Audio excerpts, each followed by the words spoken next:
blue circle. Just Mm. waiting to see. Yeah. All right. Well, it's good to see you both today. It's an early live stream, so we'll see who can make it. I don't usually do live streams this early in the day. We'll see how many Yes. friends we get in the chat. It is Friday, August 22nd, and I'm Leslie Elliott Boyce. I'm speaking with Cari Bartholomew and Christine Siefan Walk. And this is something we do periodically. We haven't really settled on a schedule. It's partly my fault recently that we haven't had time to meet, but I always love talking with you too. And if you are interested in some of our other conversations, you can find us under the Sanity Check playlist, or yeah, I guess that's what it would be, a playlist on YouTube. So it's nice to see both of you today. You You too. too. We always end up talking about gloomy things, but I look forward to talking with you anyway. Yeah. And It's somehow reinvigorating, even as gloomy as it gets. yeah, it's I good to don't have know what other it people is, in the but gloom with you, I suppose. yes. Yes. You know what? Exactly. It's happy warriors, you guys. That's how I look at it. It's like the There more you that go. you know, the more that you're not overwhelmed by. I mean, as I have a giant sigh there, the more that you're not overwhelmed because you're at least not surprised by things. Yeah. Well, Yes. and you used the word warriors there, and I was thinking about this when I was talking with my solid ground group yesterday about how uh, the young, let's just say the young people who are fired up with gender and DEI ideology, how that's part of that is that they need a purpose. And Yes. this Hmm. is something that they can turn into something purposeful for their lives. They feel like their lives have meaning because they're fighting a certain struggle. And I think that in a time when kids have been made so materially safe, we Mm-hmm. don't have those kinds of challenges that you might have had in a Right. previous time. You've got your basic needs covered. And then all of your stresses are pacified. Like you see, how often are you out and you see families just providing screens to their kids to keep them from experiencing stress or boredom or from having a tantrum? Here, quick, give them a screen. And so you are not given a chance to work through a lot of the things that cause you stress and grief and boredom, those kinds of things. And so you get to a certain age, and I think that struggle is a necessary part of human development. We have to be able, so they Mm-hmm. find an outlet for their struggle, and it becomes not just a purpose, but also an identity. So then it's very deeply entrenched, and Mm-hmm. it's hard to pull yourself back. So even when you just refer to that in terms of warrior, that's just an innate part of who people are. They need some kind of struggle. Mm-hmm. Right. Well, a huge part of the problem is that a lot of the things that they're getting on those screens that parents have no idea that they trust, right, are creating their desire to fight for certain things.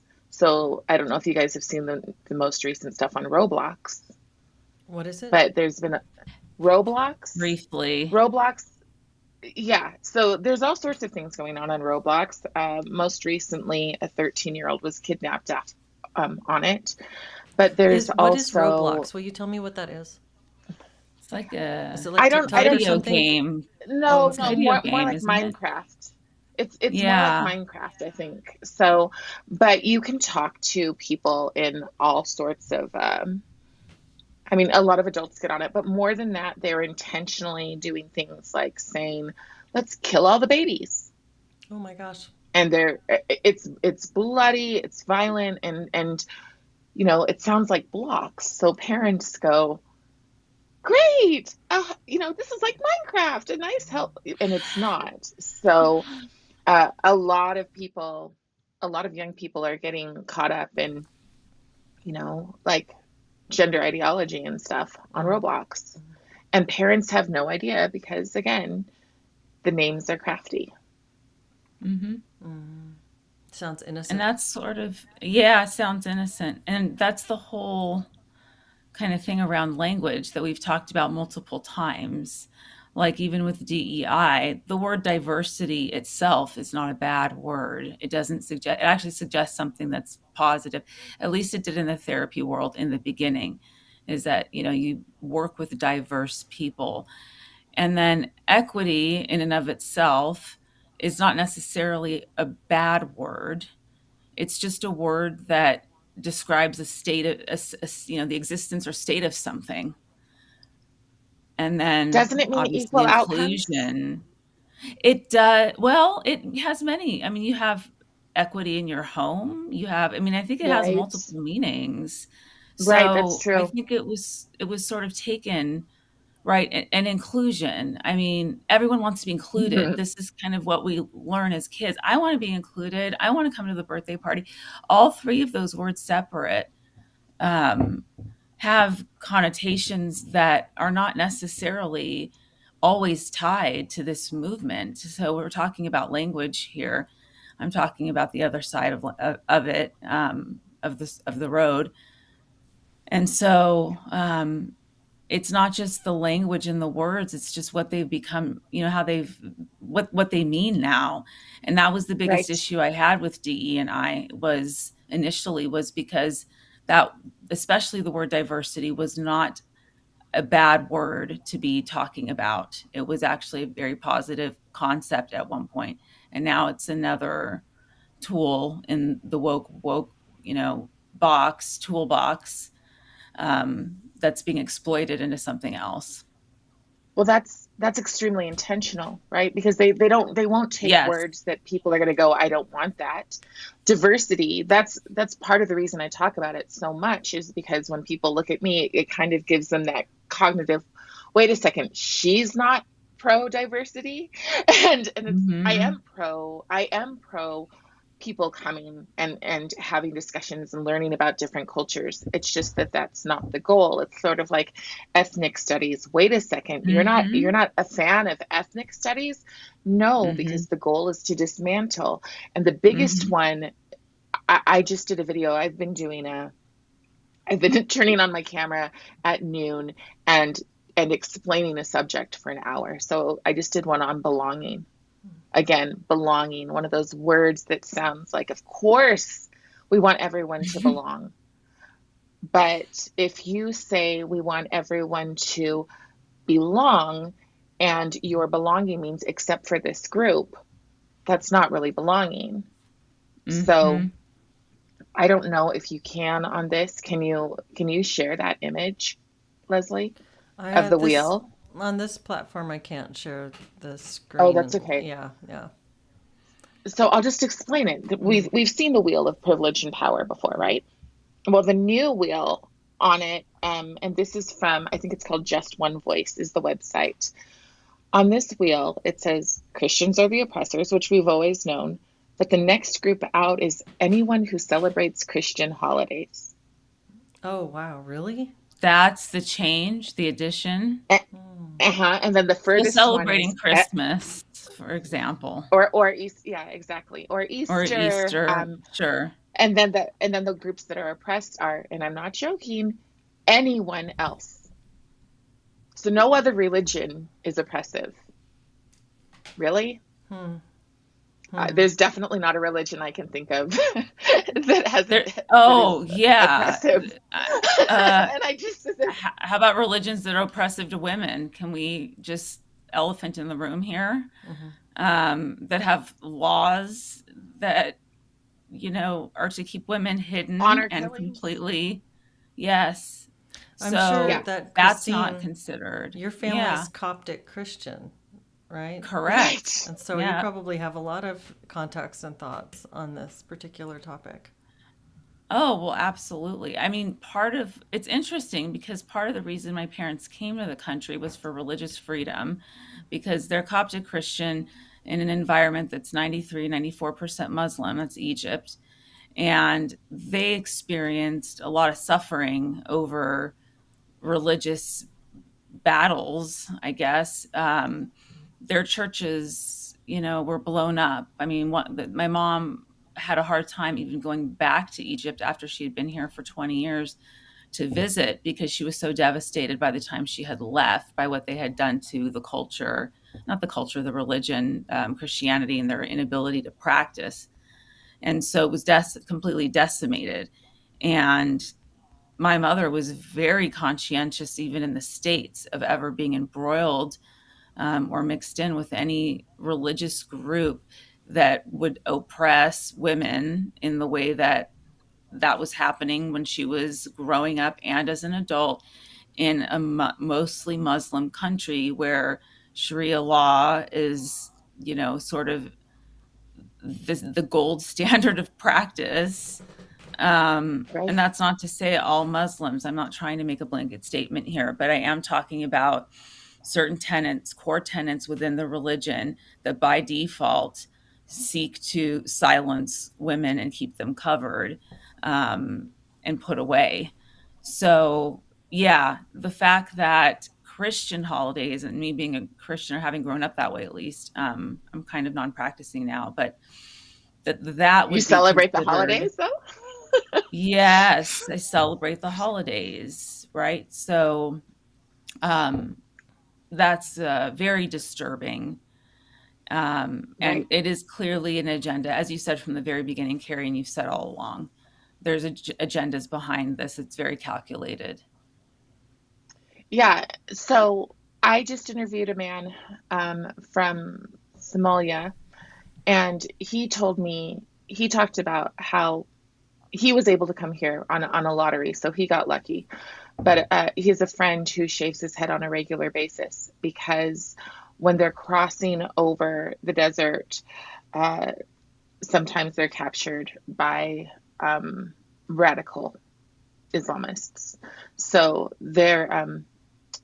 what they did is they would shave their heads with a dry knife, and they would give them they would tell them, all you have to do is convert. All you have to do is convert, and you can stop this. And a group of his friends didn't, and so they were beheaded. Oh my goodness. And so, yeah. So, so he's over here, and he shaves his head every week in honor of them because he was able, not the guy who got the lottery, but his friend. Um, he wants to remember them. But the thing is that, and let me be clear, I know people who are Muslim and who are fighting for Islamic reform.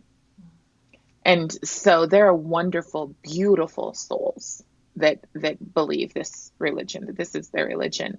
But even they will say it is not compatible with Western society if we don't have the reform.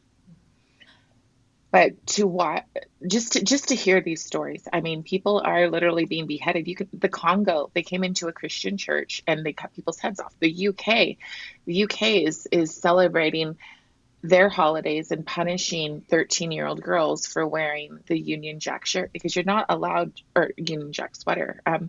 You are not allowed to practice Western civilization. Um, Mm-hmm.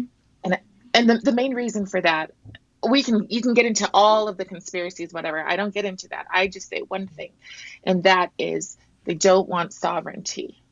That Mm-hmm. ultimately is it. But our Mm-hmm. kids are being taught to repeat. Our kids, I'm watching these kids who are so stunning and brave right now because of um, what Trump is doing with the Smithsonian Institute, and kids saying slavery is bad. And it's like, yes, it is bad. It always was bad. It's currently bad, and here's the full story. But then when I put out the full story, people go, that's not true. And they can't understand. And I only found this out recently that there were black slave owners, and they even owned white indentured servants. Hmm. Yes. Yes. So and I only just recently found that out, and it's the same thing. Like we need to be able to have real discussions with our young people, and they need to be able to hear, look, we aren't anti this because we look at it and we evaluate it. You have to have perspective. You have to realize that if people come here and say death to the West, they probably shouldn't be here. Hmm. And then you Mm-hmm. have to realize the same thing with slavery. If you want to talk about how slavery is bad, then let's make sure that Anthony Johnson's visage is in the museums. Yeah. But we're not going to do Well, I that want because to, that's uncomfortable. Yeah. Go yeah, and ahead. I want to make just one quick comment about just something in the chat where women are covering their hair in the Jewish faith. That's true if you're an Orthodox Jew, but there are so many versions now of Judaism because there were reformists that came along and said we're not going to practice this way anymore, and they wanted to change the religion. They want to be able to practice, but change some of those tenets that were, oppressive to women or silenced women. And that's why you have Reform Jews and people like my husband, and I'm not Jewish, who are married to non-Jews who don't cover their hair. Now, the Muslims, if they're trying to do the same thing, is have some sort of Islam reform, then I think that's headed on a better track than where they are today and what we're hearing today. And I wouldn't say most Muslims say death to America, but the ones that do are mighty loud and they have quite a following. And I guess it's death to the West in general. And the more and more you're seeing Muslim groups and populations all over Europe, all over this country, everywhere. And so that makes me wonder, puts up my antenna about what is their purpose and what's the goal here. Are they trying to reform, or are they trying? And a friend of mine asked me this the other day. Her daughter just started school in Sacramento, California. That's our state capital. She said, Christine, it's like half Muslim. What's going on? She hadn't lived in California for many years. What's happening? It's clearly obvious that there's a movement, but is that movement going toward, freeing people and sovereignty, or is that movement going toward converting people into the same, core tenets that have always been there? I don't know what your thoughts Yep. are on that, Cari, but I'm interested to hear, and Leslie as well, but I didn't have much of an answer for her. So I guess the first thing that I would say is that you have to be, and this is a hard conversation. I think you have to be careful about reform. Like, yeah, I would prefer that people don't think of, especially Christians, as pigs. I would prefer that Mm-hmm. that's not a thing. Um, Mm-hmm. but also, like in the Christian faith, it says Jesus is the way, the truth, and the life. You have to recognize that if you adopt Christianity in its truest form, then you are kind of, I guess maybe the term would be elitist, right? You have Mm-hmm. a view that you're Mm-hmm. the only right way, right? And Mm-hmm. when we reform that, we create something that is nothing like the actual religion. So that becomes the question. I had people who came to me during George Floyd and said, how do we change? How do we become more accepting of, and they were specifically talking about the LDS church, but they said, how do we become more accepting like we did with the blacks? And my answer was, I don't think that you do. I don't think you even should have with the blacks. And that becomes complicated. But then you change your religion. And then Mm-hmm. what's the point in worshiping then if you change your Mm-hmm. religion? So I think it's a complicated thing. I think that we have to look at it from extreme logos, right? Extreme Mm-hmm. logic. And you have Mm-hmm. to remove the emotion out of it. And then you have to look at the person as an individual.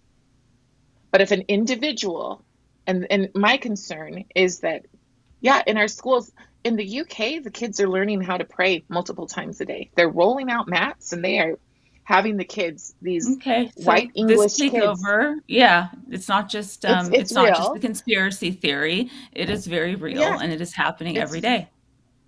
and here we recently had, I think in Minnesota, but don't quote me on that, but recently um a man picked up a little white girl in America and sexually assaulted her. And that's been happening in the UK for a while, right? So they've had their gangs for a while, and you can't Mhm. say anything about them. And now that's here. So I think that there are things worth. I mean, you can't just say, I hate that blanket statement. You're a bigot for even having the conversation. Mm-hmm. because it's like we need to stop. We need to stop that. If we're really going to educate people, then we need to be able to sit in a room and have conversations that make us go, "Oh, I was taught I shouldn't feel this way, but I do feel this way." And I mean, you guys, that's what I'm working on right now for my students. Like I get Mm-hmm. to teach high school Mm-hmm. critical thinking this year, and I'm so excited. But I Mm-hmm. recognize that I'm going to have kids in tears, and kids who are angry, and probably some whose parents pulled them out of my class because that's the first thing we're going to do is write on the board what triggers you, what issues do you have, and then I'm going to say this is our syllabus for the year. Mm-hmm. Mm-hmm. So, but I do think that I, I I think that America is worth preserving, and I'm not ashamed of saying that. And I think that the Yeah. Smithsonian, I don't know, have you been to the museums, you guys? Not in many Have You you been to the sent years. museum? us, yes, you sent us photos, Carrie. I don't know if you remember. You texted Leslie and I some Oh, photos of some of yeah. the exhibits that you saw. I will never forget that. And I was Yeah, mortified. Yeah, can you tell us a yeah, little bit about it for people listening?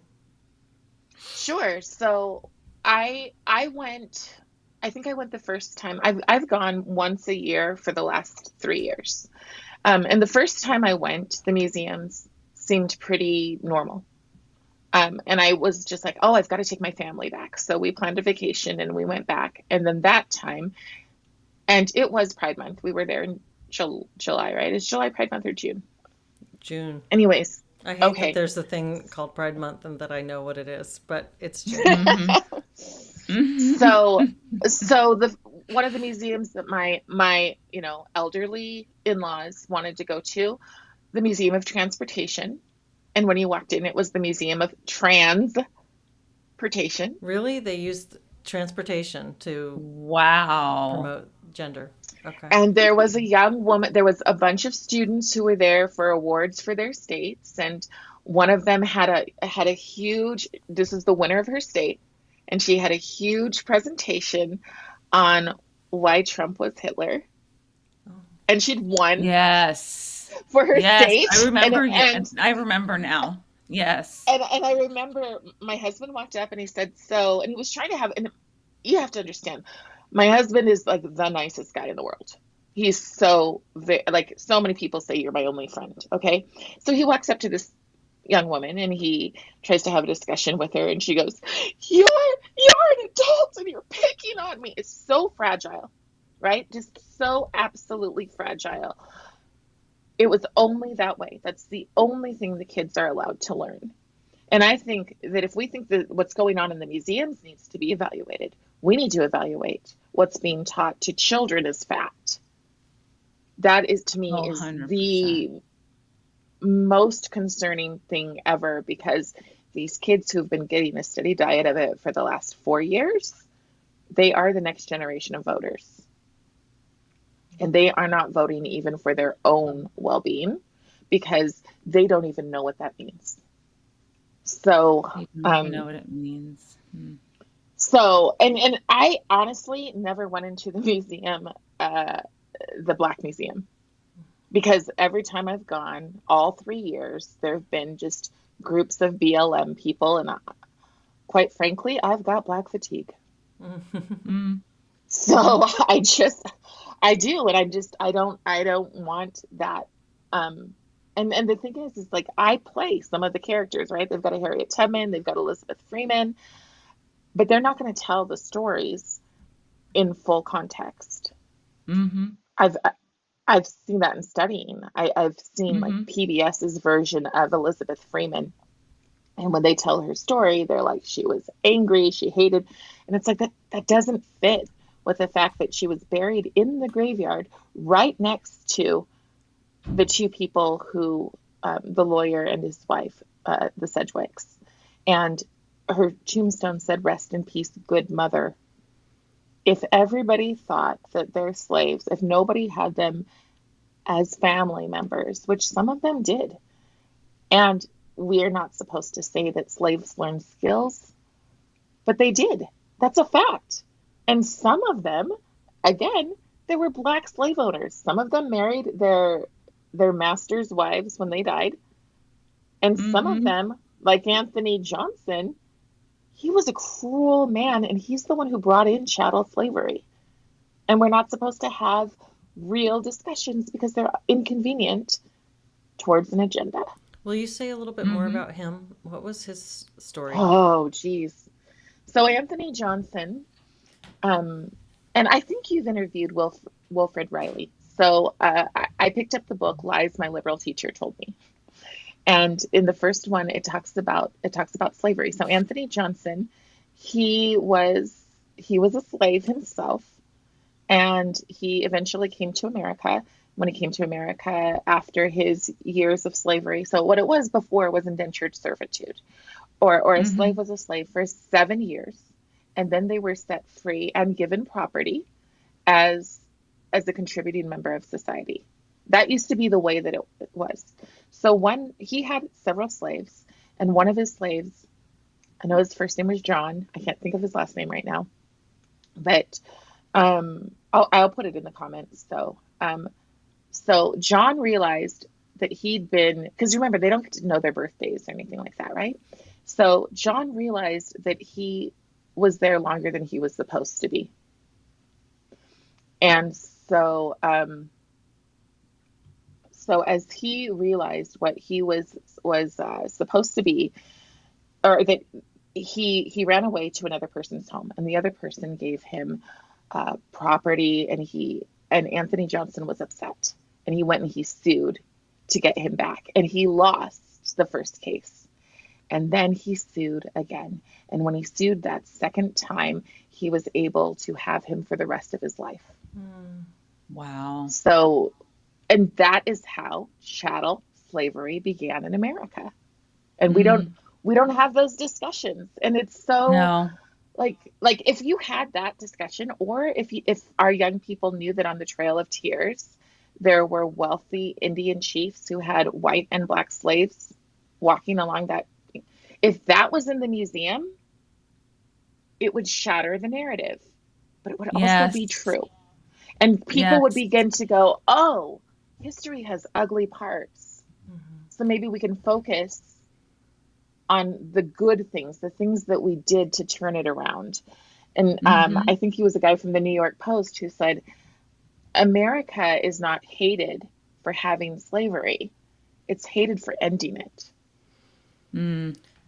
Well, and people want simple villains and victims. They want Right, that. And it's right, Yeah. natural that we should want that, but education should be a process of showing us the complexity of the right. truth. And I think of something like, I mean, you mentioned The Trail of Tears, and I was thinking of the Empire of the Summer Moon, which is a really good book. I think it's by S.C. Gwynn, I believe, and it's about the Comanche Indians in kind of the Texas area, the Texas Hill Country area, Mhm. and you through the this book, which is a really great retelling of historical events, you can see how brutal life was on all sides and the brutality Right. of what people did to one another.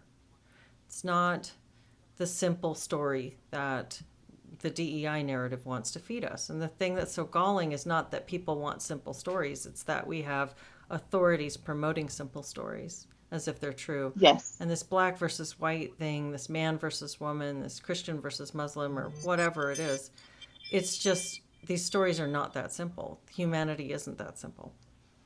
That's the key, is that it's just the human experience.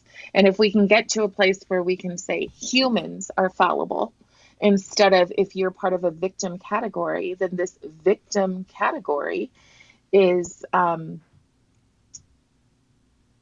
you believe you're virtuous.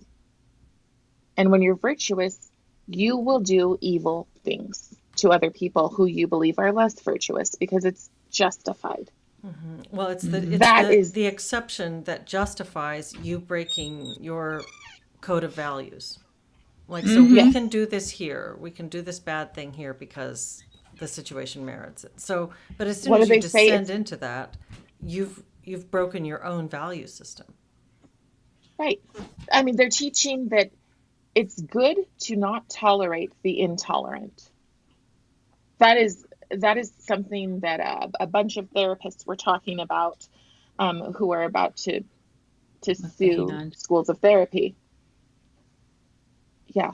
So it's good to not tolerate the intolerant. Well, who's intolerant? Intolerant aren't Mm-hmm. any parent who wants to protect their kids, right? Mm-hmm. Any teacher who says, I have seen new handbook instructions for teachers that say that you will be retaught, or the teacher or the student will be retaught if they're not adopting competencies. Mm-hmm. That's scary stuff, because Mm-hmm. we're creating a group in which you must accept whatever the narrative is. And the narrative is kind of insane. Mm-hmm. So if you don't accept that narrative, then you're a huge problem. It's a paradox, isn't it? That we shouldn't tolerate the intolerant. I mean, it's not only a funny kind of play on words and idea, but it also, like, there are lines that you draw in a value system, and the smallest unit of culture being the family, and then moving upward from there through religion or geographic areas or whatever you might look at as your unit of culture. If you Mm-hmm. get to something that's really, really broad, and we're at such a scale that we're trying to make an entire country or Western civilization into one unit of culture, you have to. I'm struggling to articulate this thing that I'm thinking, but you talk about liberalism being this state in which we accept a lot of diverse perspectives and views. Well, if you make it so that you accept everything, then Right. it's kind of meaningless, and you have to start banning the unacceptance of things, which creates its own like inverse oppression cycle. That's the So future there's is a queer, scale right? problem. I think it's a problem of scale, because in smaller units, these things can make sense, and you don't have to go through lots of rationalization and justification for why you don't do X, Y, Z. Like, why does our family pray at the dinner table?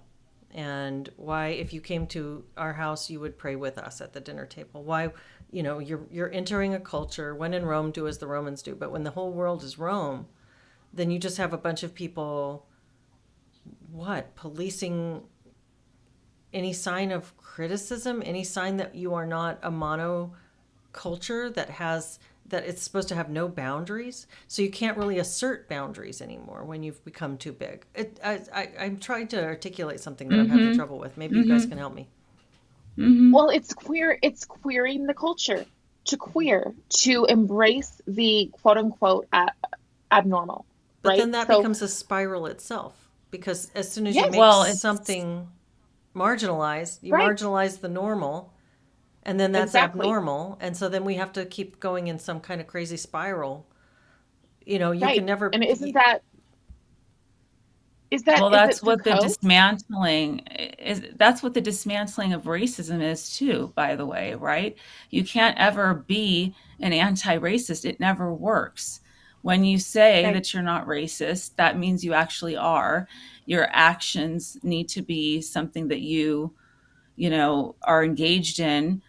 Somebody said on the chat earlier that it's exhausting to be thought about in your own, as your it's exhausting to be like thinking about your own race all the time. That's kind of what the queering of society Yes. does. It's a continuous thought process of that, and there's no way to move forward or beyond it. There's no way to reform anything, because nothing, as you said, Leslie, has boundaries, and nothing is off the table. When nothing's off the table, nothing ever, not, we sink, but we also don't reform anything. That's not possible. How can you reform something if it's supposed to be accepted no matter what it is, at whatever cost it comes with? I mean, then why do we have laws? There's no point to anything being illegal then at that point, right? It's dismantling that system. I mean, that's just kind of how I take it. And that's how it's presented. But underneath it, once we get to that place of utter chaos, we turn to a place of utter authoritarianism, because What happens when you spend your entire life being exhausted? What happens to your mental health? Yeah, it's completely destroyed. Well, and it's also, I think there's a lot of this is a product of scale and of communication at scale.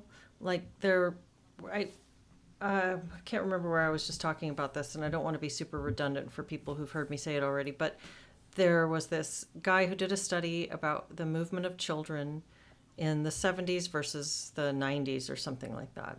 And you saw how kids had so much more freedom when they were younger than when we were in an older age. And then move forward towards our timeline now, the freedom of children gets more and more restricted, and there's a lot of overprotection.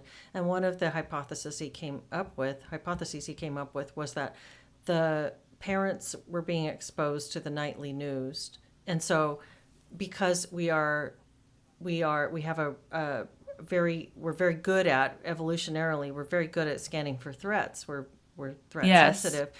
We Hmm. cannot really distinguish threats that are going on that we're hearing about out in the world from threats that are right here and that are actual to us. So when you hear Hmm. about something that Hmm. happens to someone in Canada or Minnesota or California or wherever, if you're hearing about it in your television in your home, it feels very salient to you. So it feels like that could happen here too. And Hmm. it brings into your risk assessment paradigm a new level of threat. So parents became more worried about kidnappings and murders and things like that, and rationally restricted their children's movement based on new information about the bad things that could be out there happening to their kids.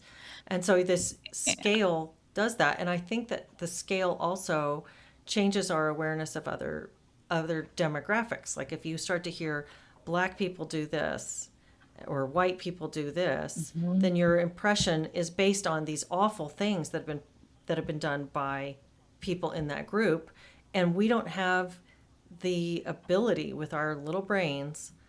Think of Dunbar's number, the number of people that you could really know well or actually know in a lifetime versus sort of starting to blend people into these sort of demographic categories. So you start to hear stories of men being violent with women, and you become more afraid as a woman. Or you start to hear about women taking men to court and taking their life savings and their children away from them, and you start to be more afraid of relationships with women. So you hear these things out there because you're operating at a scale of communication that we're not built for, and you integrate the new information about threats into your perception of the world around you. So you start to treat everybody differently. And I think a lot of that is just due to the scale at which we're communicating. I think that's an excellent point because in the treatment of, I used to teach a trauma course in the treatment of trauma, and trauma has expanded its definition to now include perceived threats. So people who are, so you could easily say, that I'm at home and I watch this stuff on the news and I'm traumatized by it because in my perception, this could happen to me in my own home, or it could happen to me down the street, or if I'm walking alone. So the broadening, in one way, the broadening of the idea of trauma as its umbrella to encapsulate many different experiences. Well, the idea was initially to not diminish somebody's experience of having suffered tremendously or having been abused in some way that isn't covered. But what it's turned into now is that we have this perceived component that rides along with it, and it's not, and we don't delineate between the two. So it's either the threat or the perceived threat. And if you have a perceived threat, then that's considered a traumatic experience, right? So we've extended. I mean, if you're talking Right. about the scale has become endless now, because anybody at this point can say, well, I've been traumatized by, and Right. it's something that hasn't even happened. And we use Well, it and in that's colloquial language anyway. Oh my God, that's so traumatic. Oh my right. God, I'm traumatized. I've Right. said it before, but somebody Right. else mentioned earlier in the chat the thing about um what is it the thing about language being so powerful, and it really is. It's become, we've adopted it as part of what we, how we live on a daily basis. This is the things we talk about. Go ahead, So Cari. I think, yeah, I think that we're It's interesting. Maybe it's because we're in different areas, but in my area, that idea that maybe it could happen here doesn't happen. In fact, and I think people have insulated themselves in this idea that as long as it's not on my front door, I don't care. Hmm. We have so much Oh, apathy. We have yeah. so much. It's not, especially. I mean, there's a saying out here: "All is well in Zion." Hmm. And that's what they mean, is that nothing could ever touch us. We've got this thing covered. And that's not the case. But when it comes to the other part of what you were saying, yes, we're so teachers are actually being taught that all kids have experienced trauma because of the events since 2020. Every single child has experienced Mhm. Mhm. extreme trauma. Now, here's the thing, that depends on how you raised your children in your home. Mhm. Many kids were sheltered from the worst of it. They see it and they go, yeah, I don't want that. But their lives are not completely broken. I know kids who sadly are not the favorite in their families' homes.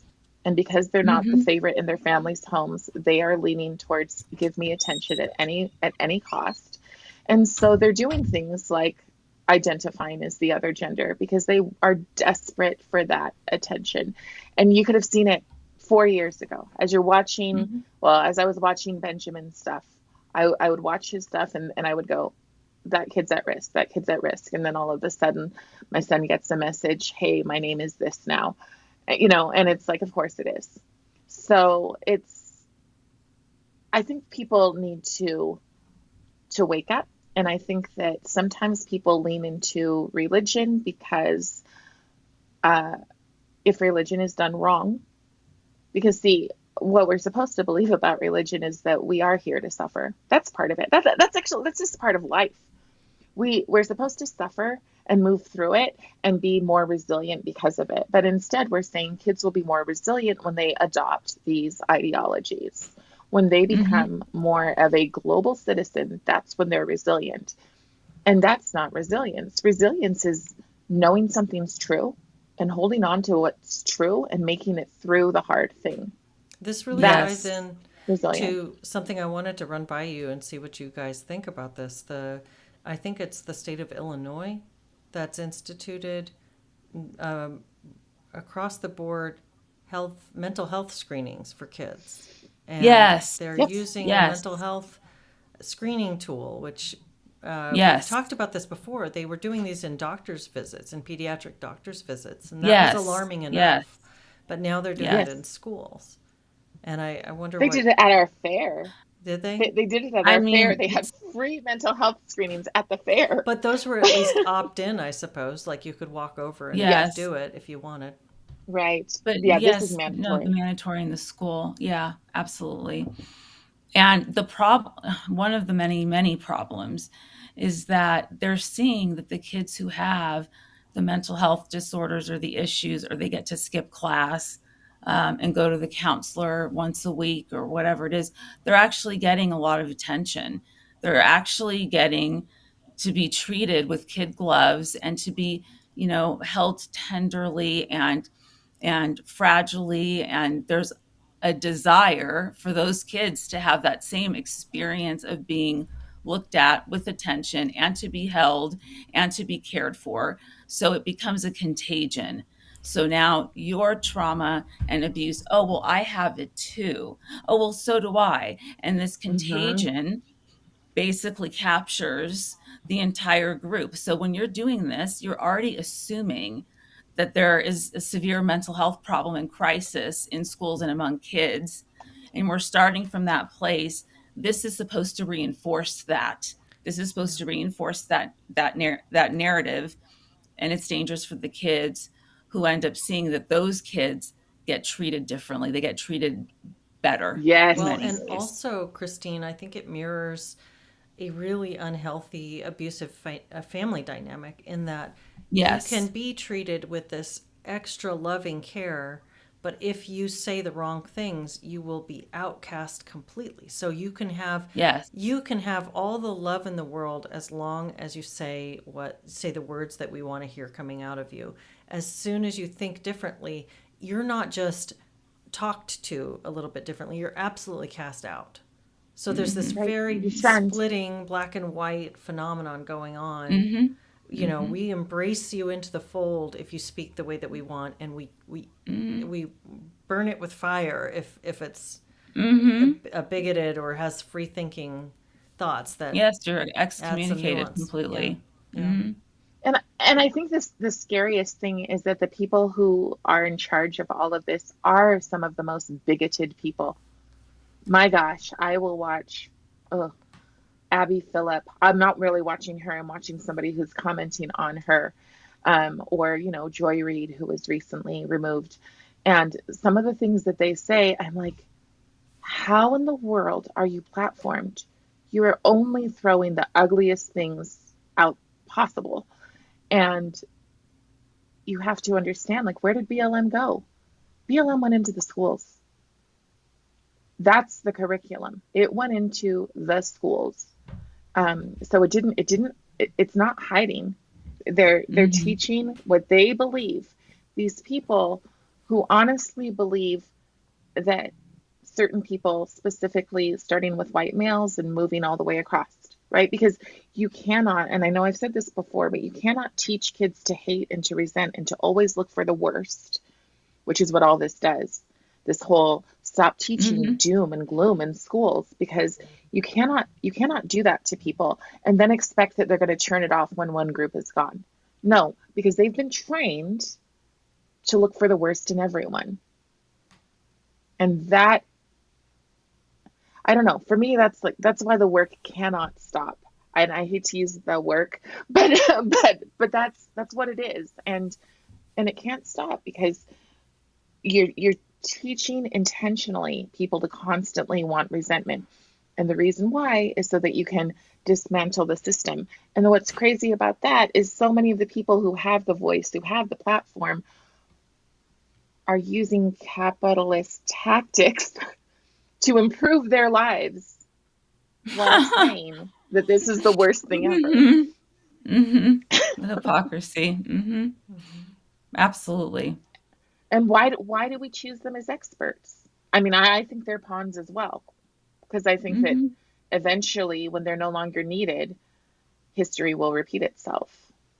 Well, I think I mean, people parents turn to experts more than they turn to their own intuition on how to parent. I mean, I'm not saying that for everybody, but I think there's a growing number of parents who look to experts and think that they know better how to train, how to teach, and how to raise their child rather than their own, knowledge and their own history and wisdom. And I think that's a huge problem as well, because that's part of what this whole trans problem is that the experts are telling parents, if you don't support your kid's going to be depressed, they're going to kill themselves, they're going to do X, Y, and Z, and it will be on your head. And those are pretty literal types of exchanges that do happen and have happened between experts and families, parents in particular. Mm-hmm. Yeah.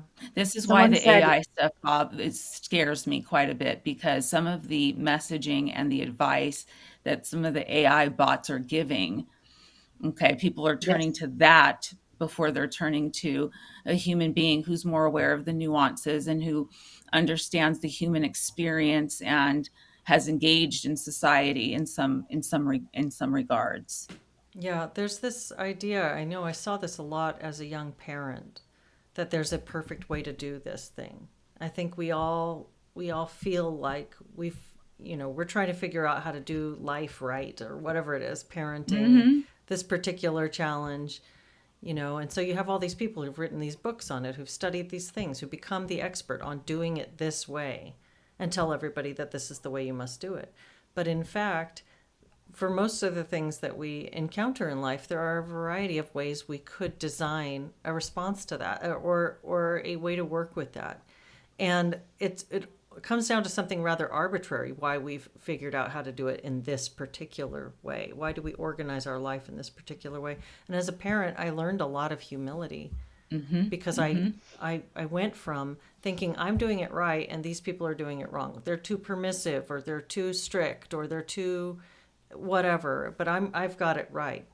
But as you watch your Mm-hmm. kids grow, you see, well, there's a variety of different ways to have a Mm-hmm. family, and there's a variety of different Mm-hmm. ways to approach the problems that people have. And maybe there are some guiding principles you can come down to and you can teach them to other people, but the way that people Mm-hmm. implement those things in their lives is going to be quite different depending on their value systems and what works for them and their temperaments and the temperaments of their Yes. children. Yes. 100%. So, I Go know ahead, so we've Cari. got this, to wrap up here, so because Christine's got a hard okay. out in a couple minutes, but let's final thoughts and Cari, what were you going to say? I was reading this fire and lights comment. I don't know. I can't act. Oh, yes, I can. Okay. It's almost to the point of fetishization of trauma and mental health. Yes, 100%. They get to be especially with students, they get to be the most important. I've gone to stores like to the thrift store, and an army of women have stood around while a trans person stands in the aisle and takes their time trying on clothes, and people praise them and say, "Oh, you look so good in that. You look great. Everything looks fabulous on you." And it feeds their ego.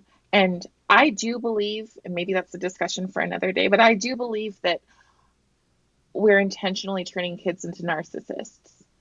And a Yes. reason Yeah, why we're doing that's that, a Yes. great discussion because I believe that as Yes. well. yeah, yeah. And I think that when we do that, we need to realize that we're harming them so badly because nobody's going to want to be around them. And it's a And then feedback our loop. lonely epidemic keeps going. Exactly. Yeah, and Yeah. then by the same token, the fetishization of trauma also creates a savior complex in a whole generation of new therapists that are being Oh, trained. yeah. And there's that as well. And I know a lot of really good therapists who I'm not trying to paint everybody with that brush, but I also know how I was trained in school and what I saw in the other students there.